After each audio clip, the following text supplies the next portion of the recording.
Imana nishimwe, ndabaramukije aho muri hatandukanye.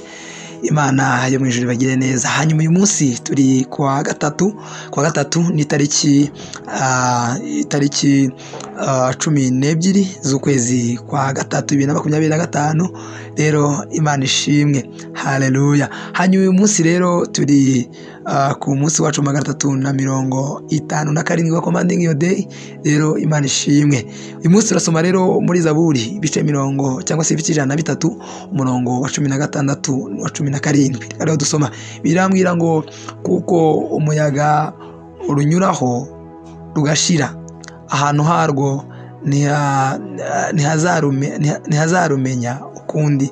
17 akambwira ngo ariko imbabazi Uwiteka agirira abamwubaha zahereye kera kose, zizageza iteka ryose, gukiranuka kwe kugeza ku buzukuru bawo. Amen, haleluya. Ngaya magambo tugomba gusenyeraho muvandimwe ubyuka muri kino gitondo.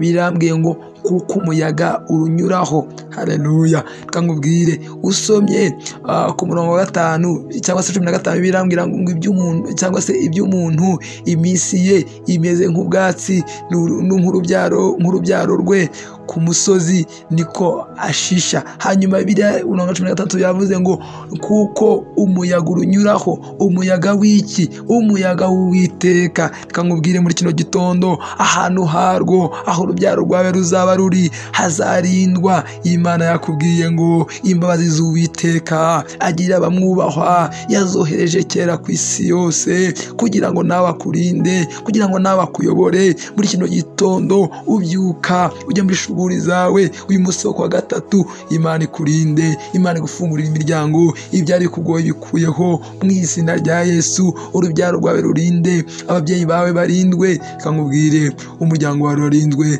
Imana irakurinze uhereye none ukageza iteka ryose. Ngaho shima, nezerwa, pfukama, ubwira Imana ngo urakwiye kundinze, urakwiye kundindiye ababyeyi, urakwiye kundindiye urubyaro. Izina ry'Uwiteka rihabwe icyubahiro uhereye none ukageza iteka ryose, mu izina rya Yesu. Amen.